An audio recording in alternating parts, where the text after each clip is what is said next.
Jadi Bang Ade Irwan itu menanyakan, apakah mungkin keturunan Ali bin Abi Thalib itu haplogrupnya selain satu? Jadi Bang Ade, haplogrup dan keturunan Ali bin itu hanya satu. Penelitian saat ini mengatakan satu tidak terkuat sebagai haplogrupnya Ali bin Abi Thalib. Seandainya kalau kita di catatan nasab dari Ali bin Abi Thalib, beliau mempunyai anak Sayyidina Husain, mempunyai anak laki-laki lain. Lalu naik ke atasnya, beliau merupakan keluarga dari Bani Muthalib. Naik ke atas lagi merupakan keluarga dari Bani Quraisy. Naik ke atas lagi merupakan keturunan dari Bani Adnan. Nah, di satu sisi ada catatan nasab menurut sejarah sebagaimana yang barusan saya sebutkan. Di sisi yang lain ada juga pohon genetika yang saat ini sudah diidentifikasi oleh para ilmuwan. Oke, saya tunjukkan satu-satu ya, sebentar.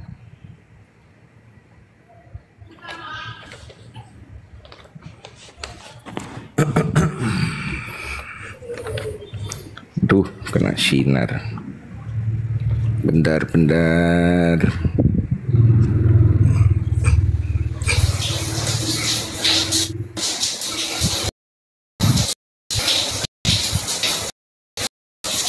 Oke, ini adalah pohon nasab Quraisy.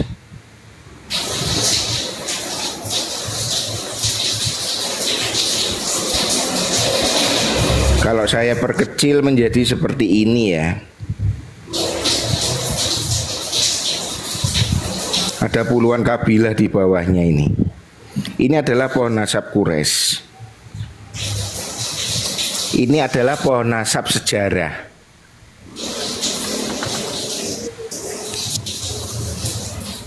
Ini adalah pohon genetika haplogrup.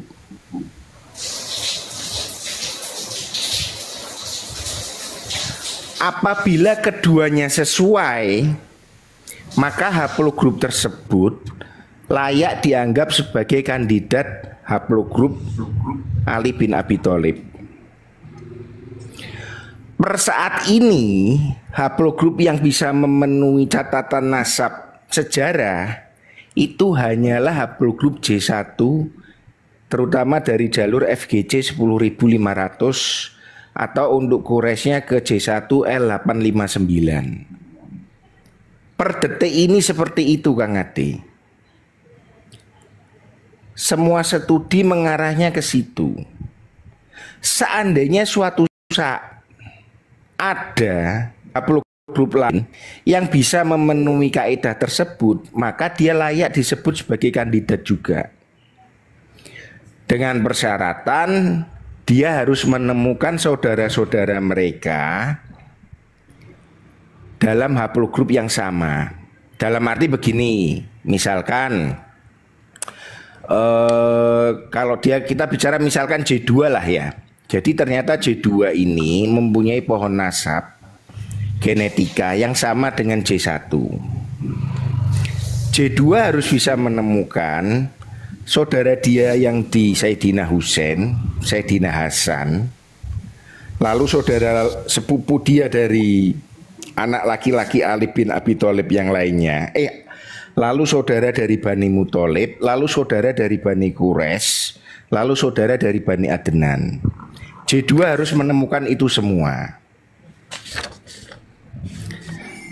Apabila J2 bisa menemukan itu, maka J2 layak disebut sebagai kandidat haplogrupnya Ali bin Abi Thalib.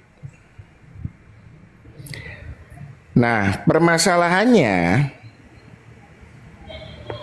saat ini kita sudah mengetahui haplogrup dari seorang Ba'alawi. Haplogrup mereka itu berada di GY32612. Dari peta genetik yang ada, mereka ini mengalami penyempitan populasi dari 7.600 tahun yang lalu, baru terpecah 950 tahun yang lalu. Jadi pada penyempitan populasi tersebut seolah-olah seorang ayah itu hanya mempunyai satu anak laki-laki. Demikian seterusnya selama 6.600 tahun tersebut. Definisi penyempitan populasi itu seperti itu, Kang Ade. Sementara kalau kita berangkat ke haplogrup J, pecahannya ini sedemikian banyaknya, Kang Ade. Pada masa-masa yang sesuai dengan catatan nasab sejarah. Pohon nasab genetikanya seperti ini. Mulai paham nggak Mas Ade yang saya maksud? Paham, Kiai. Nah, permasalahannya adalah kalau dikatakan apakah mungkin, semuanya mungkin selama ada data baru. Cuman saat ini yang paling kuat adalah J1. Dan posisi G-nya Ba'alawi mustahil saat ini. Karena dia tidak ada pecahan-pecahan di masa yang seharusnya itu terjadi. Misalkan, seharusnya di sini itu mereka ada pecahan dari keluarga anak-anak Ali bin Abi Thalib, dari keluarga Bani Muthalib. Berangkat ke atas sini, mereka seharusnya ada pecahan dari Bani Quraisy. Berangkat ke atasnya lagi sedikit, mereka seharusnya ada pecahan dari Bani Adnan. Tidak ada pecahan sama sekali di sini.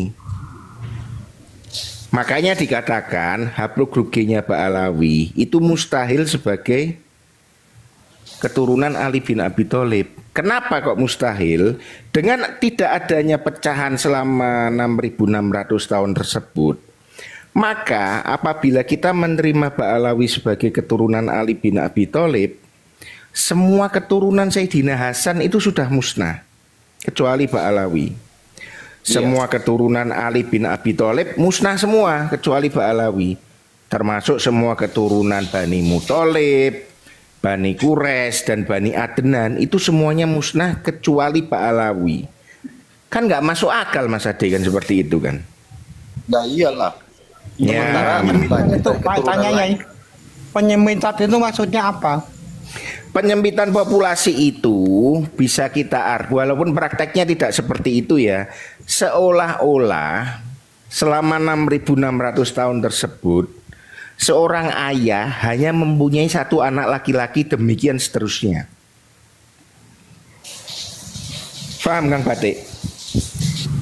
Belum. Jadi tidak ada perpecahan. Kawin sekufu itu ya? Maksudnya kawin sekufu. Bukan juga.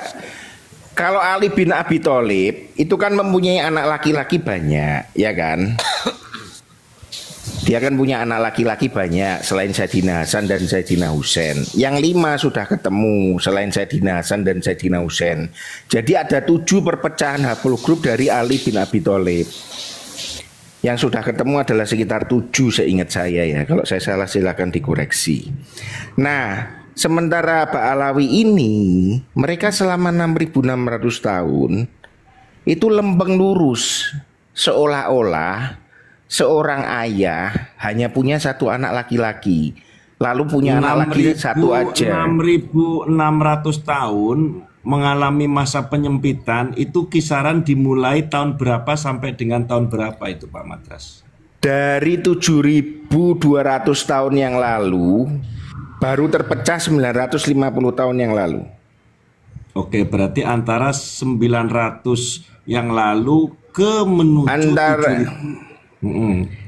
antara 5 tahun 5000 sebelum Masehi sampai kurang lebih abad 6 Hijriah lah. Baru mereka terpecah. Jadi mulai 6 Hijri ke sini sudah mulai populasinya bagus ya, tidak penyempitan ya. Sudah normal, mereka bisa terpecah normal, di bawahnya ini banyak pecahan macam-macam di sini. Dan kemudian saya mencoba untuk masuk ke wilayah penyempitan. Satu, memang dari kelompok haploge ini adalah kelompok manusia primitif garis miring sudra yang memang dibonsai untuk nggak boleh banyak keturunan, garis miring orang-orang budak hamba sahaya begitu. Atau memang dalam konstelasi sekian ribu tahun kelompok ini adalah ada di wilayah kelompok manusia yang menjadi target untuk dibumi hanguskan. Begitu. Betul. Jadi kemungkinannya ada dua itu. Mereka sebuah kaum besar tapi dilaknat oleh Allah sehingga hampir habis semuanya kecuali tinggal satu keturunan, atau bisa jadi mereka dari golongan budak yang populasinya harus dikontrol. Antara dua itulah. Cuman kita nggak bisa memastikan di antara dua tersebut mana yang benar, gitu masalahnya. Yang jelas pernah mengalami penyempitan sekitaran 6.000 sekian tahun, dah gitu. 6.600 tahun mereka mengalami penyempitan populasi. Walhasil karena penyempitan populasi tersebut, bahkan sampai ke Nabi Ibrahim pun, kalau memang Nabi Ibrahim itu sekitar 5.000 tahun sebelum Masehi ya, maka tidak ada keturunan dari Nabi Ibrahim yang masih hidup sampai saat ini kecuali Ba'alawi, karena penyempitan populasinya dimulai dari 5.000 tahun sebelum Masehi. Paham Kang Ade maksud saya, Kang Ade? Paham, Kang. Jadi seperti itu. Ba'alawi itu sebenarnya yang terbanyak itu apa, grup G itu di mana? Ba'alawi ini sebetulnya kalau kita melihat dari star klasternya mereka, itu memang ada beberapa star klaster. Tapi memang kalau yang di Indonesia ini G semua. Berdasarkan hasil tes DNA yang ada sampai saat ini loh ya. Saya kan Asia, haplogrup saya kan G, kok G kan, kok O kan. Nah terus kan kalau Arab itu kan G. Nah itu seperti itu penggolongan Ba'alawi G itu kebanyakan orang mana? Nanti bentar Ya, jangan aslinya. dijawab Pak Madras. Sebentar Pak Madras, biarkan pertanyaan Batik masuk ke pertanyaan saya, tetapi dalam pola yang berbeda gini. Teman-teman, ada hal menarik yang nanti akan dijelaskan oleh Pak Madras. Jadi kita tahu dari apa yang namanya pemahaman dari para pakar-pakar genetik atau ilmu biologik mengenal dengan istilah beberapa kodifikasi tertentu di dalam YDNA. Mulai dari haplo yang paling tua yakni A, B, C, dan sampai kemudian J2 dan seterusnya. Kalau kita baca di keterangan Prof. Ubaidillah bahwa haplo A adalah haplogrup untuk keturunan bangsa Eropa, Ethiopia, Sudan. Haplogrup B adalah Afrika. Haplogrup C adalah India, Sri Lanka, Asia Tenggara. Haplogrup D adalah Asia Tengah, Mongolia, Selatan Asia. Haplogrup E adalah migrasinya ada di wilayah Afrika, pengumpulnya di situ. Kalau haplogrup G adalah ada di wilayah utara Asia Tengah, Pakistan, Afghanistan, dan haplogrup ini disebut haplogrup Caucasus karena keluar dari haplo ini 2% dari penduduk barat laut Eropa, 10% dari penduduk Albania, Italia, Yunan, Turki, dan 30% dari penduduk Georgia dan Azerbaijan. 50% dari penduduk Ossetia Utara, 18% dari Drus, 10% dari Yahudi Askenazi, dan 20% dari Yahudi Maroko. Serta ada banyak haplo seperti R, I, H, L, M, N, lalu O. O ini adalah ada di beberapa wilayah termasuk Asia Timur, Cina, Malaysia, Vietnam, Indonesia, Korea, Jepang. Lalu J1 dan J2. Untuk haplo J adalah Timur Tengah, kemudian Arab Samiyah, lalu kemudian haplo J2 Asia Tengah, Iran, India, Kurdi. Pertanyaan saya Pak Madras, halo? Ya masuk. Oke, ada beberapa perbedaan di hasil YDNA masing-masing orang yang sudah mengikuti tes DNA, baik yang harganya murah, syukur-syukur yang kuat di atas 20 juta. Itu ada beberapa perbedaan, mulai ada yang haplonya R, kemudian seperti Kori LM20, lalu si Agus, kemudian siapa itu namanya, ada 2 Habib di Indonesia masing-masing G, lalu kemudian saya punya teman-teman dari Demak, kemudian dari Karanganyar, Surakarta itu haplonya J. Pertanyaan saya simple, perubahan di masing-masing orang dengan haplo yang berbeda, misal si bukan misal ya, Kori adalah L, Rumel adalah R. Kemudian teman saya kita sebut Suparman orang Surakarta J. Nah, untuk perubahan yang E, G, R, L, L itu satu, apa penyebab daripada berbedanya hasil daripada tes DNA masing-masing orang. Kenapa orang itu L, kenapa orang itu O, kenapa orang itu G? Pertanyaannya apa? Karena faktor makan minuman atau memang perubahan itu ada kurun waktu sekian ribu tahun? Bisa dipahami pertanyaan saya, Pak Madras? Bisa, cuman kita nanti akan berangkat ke detail bagaimana suatu haplogrup itu terbentuk. Nah, tapi nggak apa-apa, kita kan diskusinya lagi enak kan ini kan. Saya dan juga ini kayaknya pengen belum jelasin. muncul.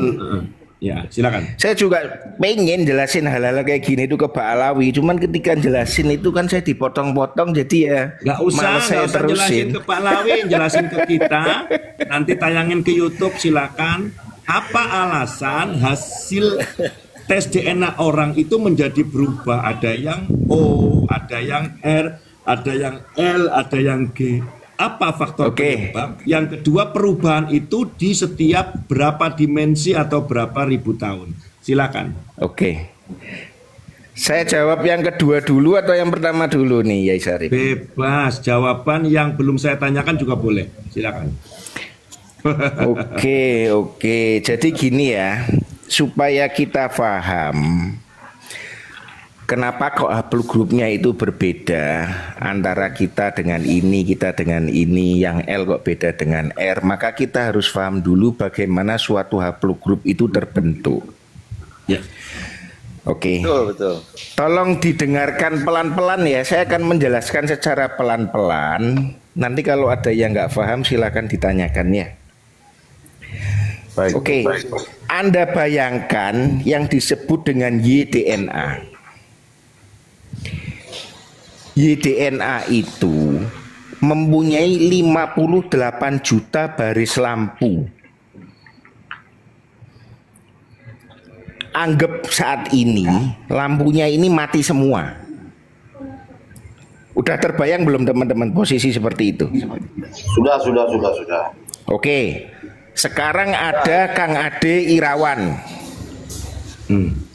Kang Ade Irawan ini dicek YDNA-nya dari 58 juta baris tersebut. Itu ternyata ada satu lampu yang menyala di baris 1 juta. Baris urutan 1 juta. Oke. Kang Ade Irawan memiliki YDNA yang menyala pada lampu urutan ke 1 juta. Oke ya.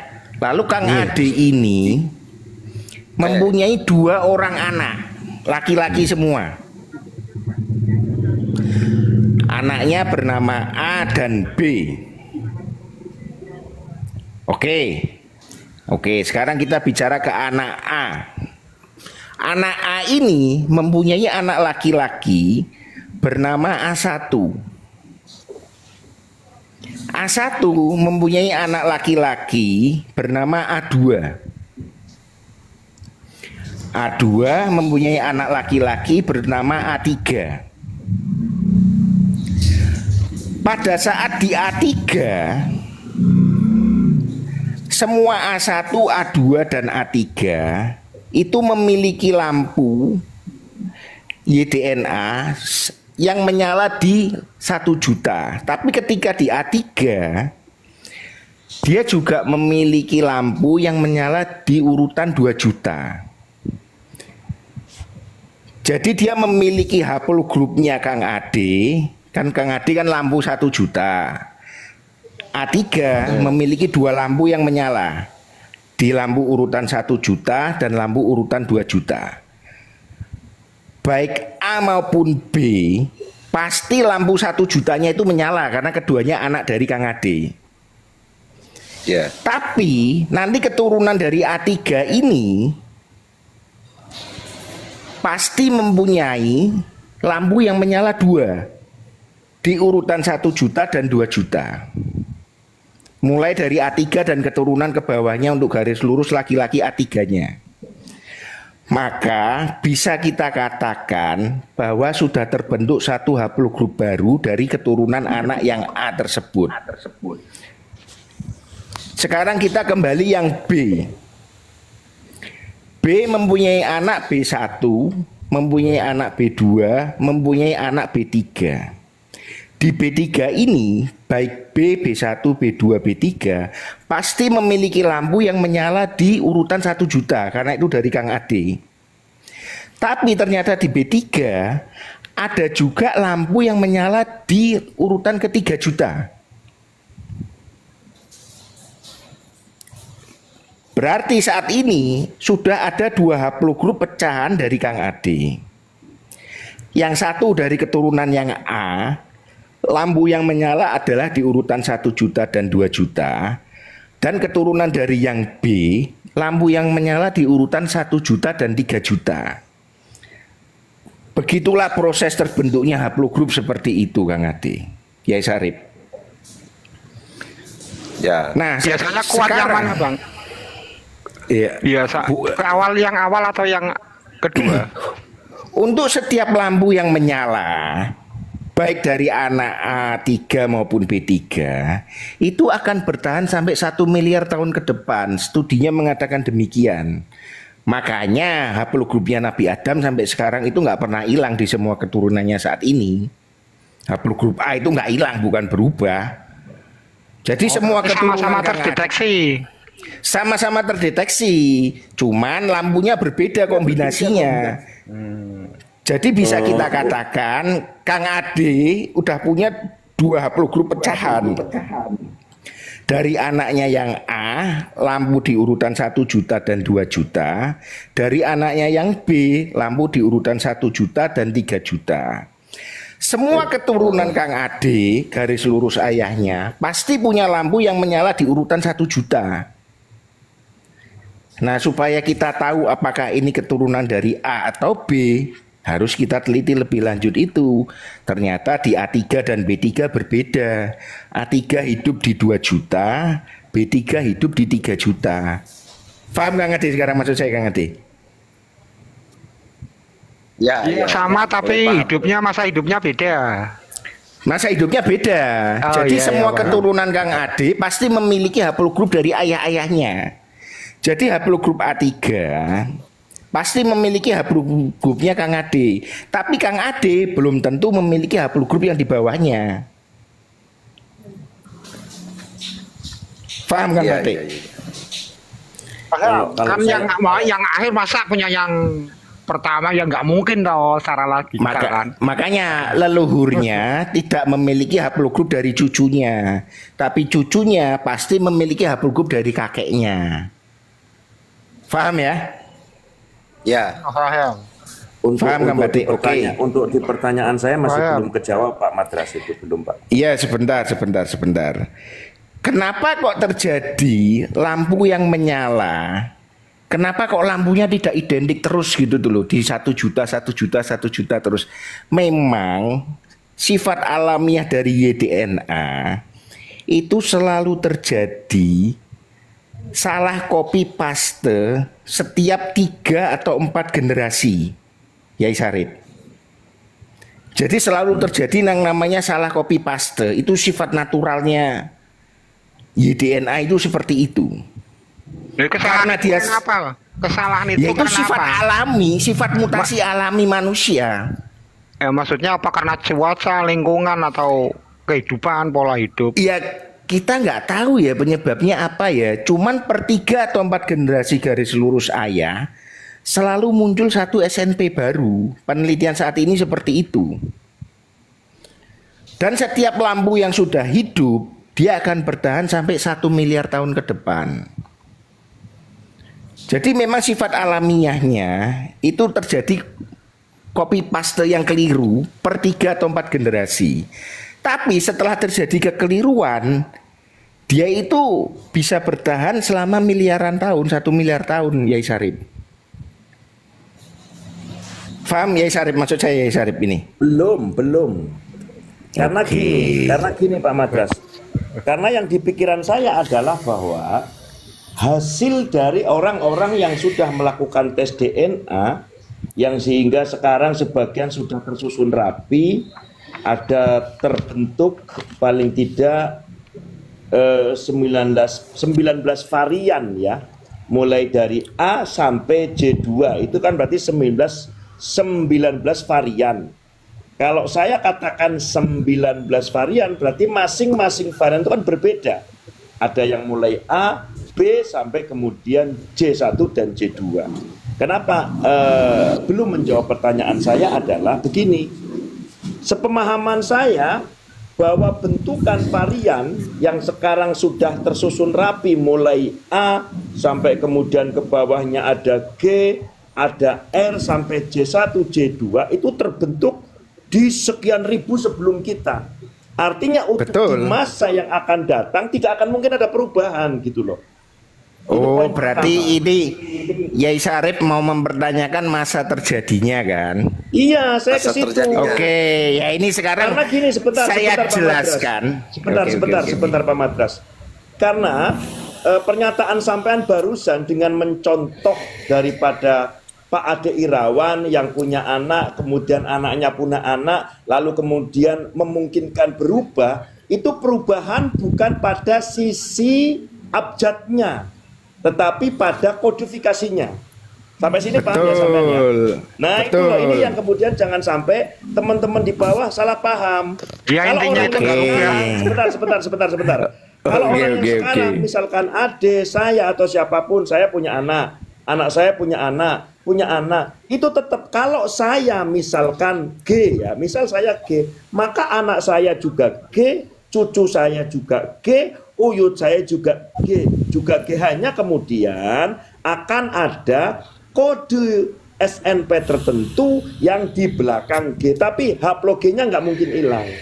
Ini harus dipastikan gitu loh. Karena apa? Pemahaman saya Pak Madras bahwa kode varian mulai dari A sampai dengan J1 itu sudah terbentuk ribuan tahun yang lalu. Jangan sampai kemudian orang sekarang, aku berubah, enggak bisa. Nah, yang saya tanyakan ke jenengan, apa saja yang membuat varian-varian itu terpecah sampai 19 kelompok? Apakah hanya faktor cuaca dan lingkungan, ataukah memang ada rumusan persekian puluh ribu tahun, maka kemudian ada perubahan keturunan G menjadi L dan seterusnya. Silakan Pak Madras. Oke, saya jawab ya. Jadi begini, kenapa tadi saya sederhanakan pada kasusnya Kang Ade Irawan, itu memang perubahan haplogrup subclade memang. Jadi perubahan di ekornya itu loh. Nah, kalau Kang dimaksud perubahan ekor ya, bukan induk. Iya, bukan di induknya. Iya, cuman memang saya pakai contoh Kang Ade supaya kita paham bahwa dasar haplogrup itu seperti itu. Tapi tidak akan berubah dari J berubah menjadi G, itu tidak akan berubah. Sekarang saya akan menjelaskan mengenai kapan mereka itu terpecah. Ini ada pertanyaan, apakah yang O jadi J1? Ya nggak bisa lah. Nggak bisa. Jadi semenjak kurang lebih... Oh, itu lebih mudah. Kita tuh harus melihatnya itu dari haplogroup tree ya teman-teman ya. Kalau kita pengen tahu kapan kita terpisah satu sama lain antar haplogroup ini ya. Jadi kurang lebih semenjak 30.000 tahun yang lalu itu sudah tidak ada perubahan haplogroup lagi. Yang saya maksud adalah mayor ya, mayor haplogroup ya, haplogroup besar ya.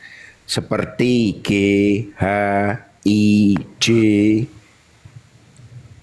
Dari sini semua ini bisa dilihat dari sini nih. Bentar. DO, D1, C, C,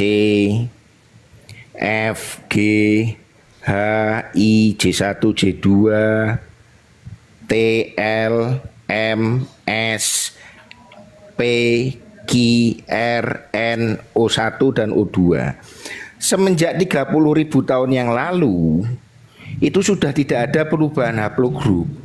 Sejak 30.000 tahun yang lalu, teman-teman ya, sejak 30.000 tahun yang lalu, kode induk punggung masing-masing orang tidak pernah mengalami perubahan sampai dengan sekarang. Lanjut. Iya. Bang Madras mau tanya nih.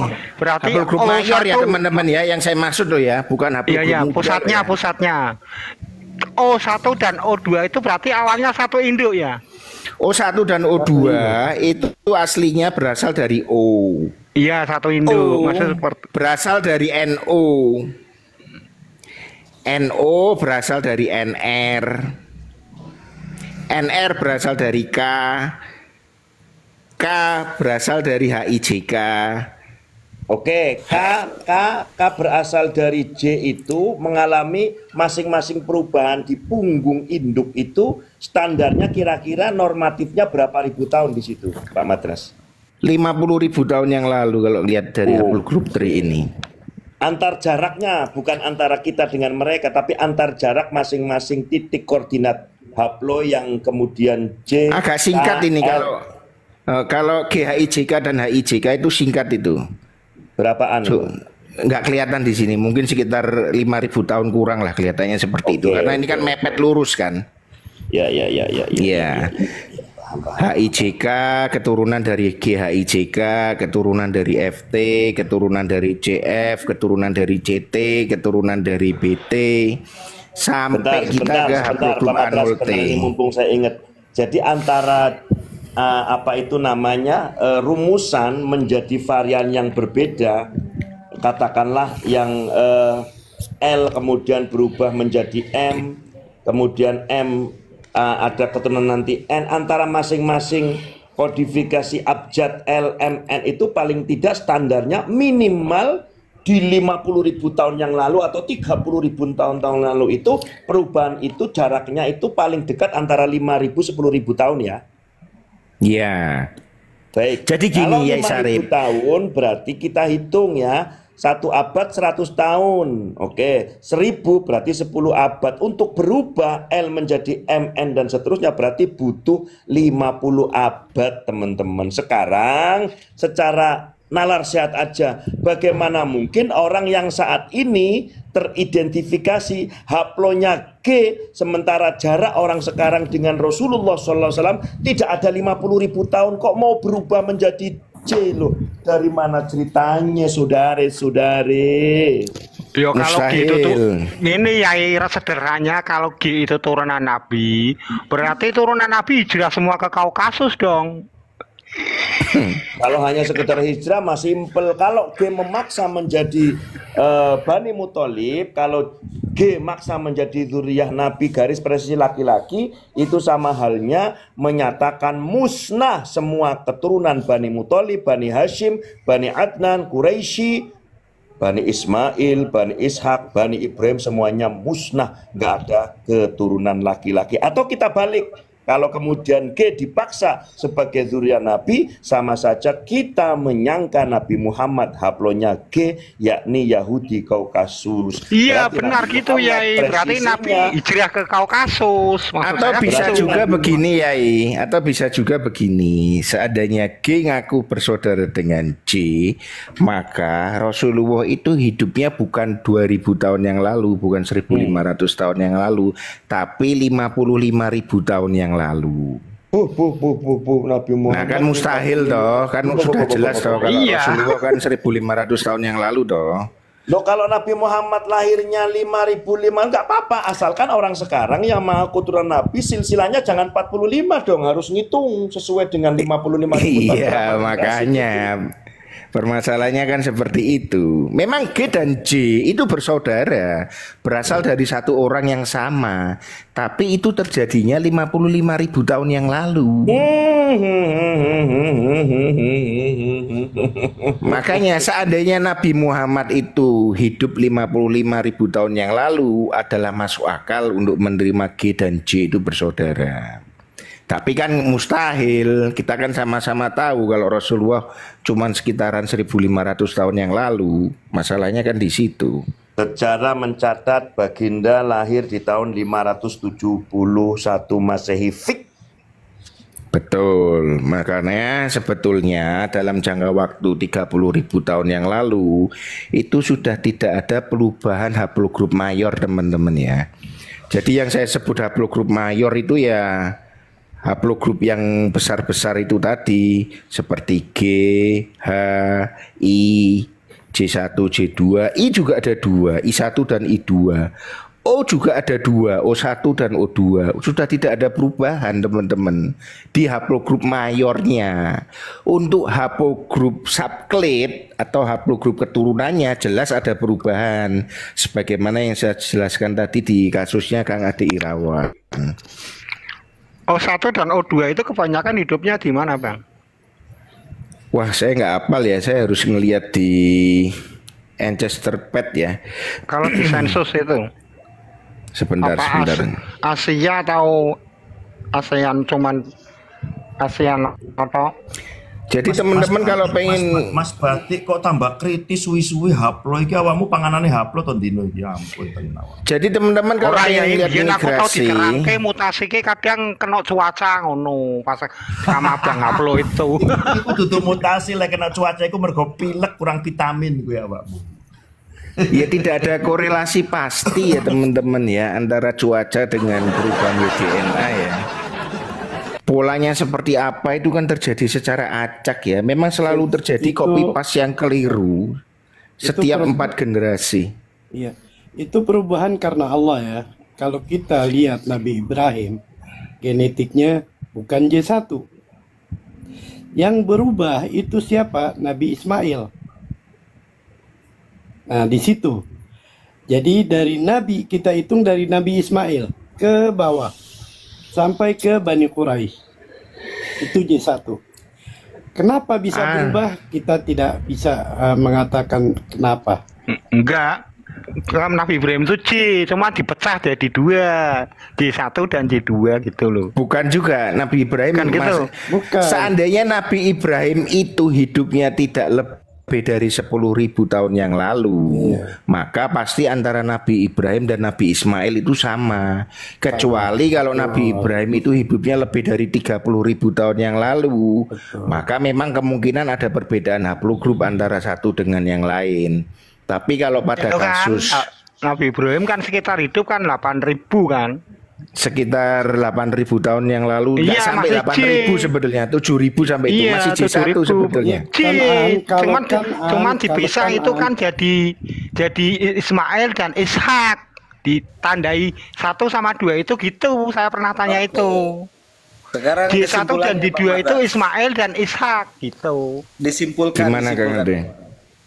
Kesimpulannya kesimpulan dulu nanti baru diskusi kesimpulan dulu dari sekian banyak pertanyaan dan keterangan dari Pak Madras coba disimpulkan coba. Jadi kesimpulannya tes DNA ini bisa kita gunakan untuk menguji validasi dari klaim genetika, klaim nasab seseorang. Misalkan begini. Antara 3 orang, yang 2 Al Hasani Al Husaini, yang satunya Pak Alawi. Seandainya memang jarak genetis mereka itu bertemu pada catatan nasab yang sesuai dengan jarak genetis mereka, maka tentu saja mereka bertiga bisa diterima sebagai keturunan Ali bin Abi Thalib. Tapi apabila jarak genetis mereka tidak bisa divalidasi terhadap catatan nasab yang mereka akui selama ini, otomatis dari mereka bertiga itu ada yang salah dan harus dikeluarkan. Dalam kasus ini, ketika Pak Alawi yang G ini mengaku bersaudara dengan kerajaan Jordan, sementara haplogrup mayornya aja sudah berbeda jauh, maka mustahil dua-duanya benar. Yang benar hanya salah satu. Kalau kita telisik lagi, J1-nya dari anggota kerajaan Jordan ini memiliki semua mutasi yang cocok dengan catatan nasab, memiliki semua divergensi pecahan-pecahan yang cocok dengan catatan nasab. Sementara Ba'alawi G mengalami penyempitan populasi pada masa di mana seharusnya dia mengalami perpecahan menurut catatan nasab. Karenanya mustahil haplogrup G Ba'alawi ini sebagai keturunan Ali bin Abi Thalib. Begitu teman-teman. Dan mustahil jadi orang Arab, begitu juga. Iya, memang kalau kita lihat dari persebarannya itu kalau di Timur Tengah itu J1, J2 lah yang paling besar itu. Kandidat terkuat Arab itu ya J1, J2. Iya, itu. maksudku gitu, Bang. Tahu saya tanya itu kan pengelompokan itu kan G itu kan pengelompokan wilayah-wilayah kan. Iya. Haplogrup Bisa itu disebut. kan. Nah, Bisa kalau disebut dipaksakan begitu, betul, G itu jadi turunan Nabi, berarti kan Nabi harus dari Kaukasus. Iya betul. Ya seperti itu juga bisa diartikan seperti itu. Bisa. Bukan dari